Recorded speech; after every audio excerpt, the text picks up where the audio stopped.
Your organization released a number of polls throughout the year on this race. How do you feel that y'all's poll and others did in relation to the results? Well, I think in general, the polls turned out pretty well. We were very happy that the results in that big Senate race in North Carolina turned out that our Civitas poll, taken during the very beginning of early voting, pretty much matched the way things turned out between Ted Budd and Sherry Beasley.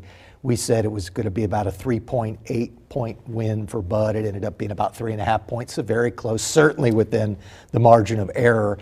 And then when you looked at the Supreme Court races where we had wins for both of the Republican candidates, had them up by 6 or 7 points. They win by about 5 points. That's a little bit more of a gap, but certainly well within the margin of error and certainly on the right side of how things turned out. And in looking at how polls turned out in general, it seems if you looked at the most reputable and long-standing polls, they all seem to do a pretty good job. And you hear that from folks on the left and the right and in the center, that they all seem to be doing pretty well.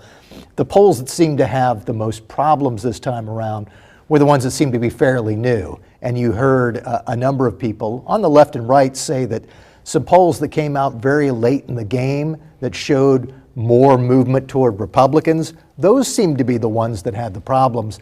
But the real standard polls, the folks who run those seem to have gotten the message of what they needed to do to shift their metrics around so that they would get closer to an accurate result this time. And Real Clear Politics, I think, used some of those polls that were outliers, which skewed the averages, I think, was some of the criticism. Exactly, and I think Axios did a review of about 250 polls and found that if you looked at the ones that were long-standing, the ones where people kind of knew, oh, you have to make adjustments here and there and take into what has happened historically, those seem to do a better job than the ones that some described as fly-by-night operations.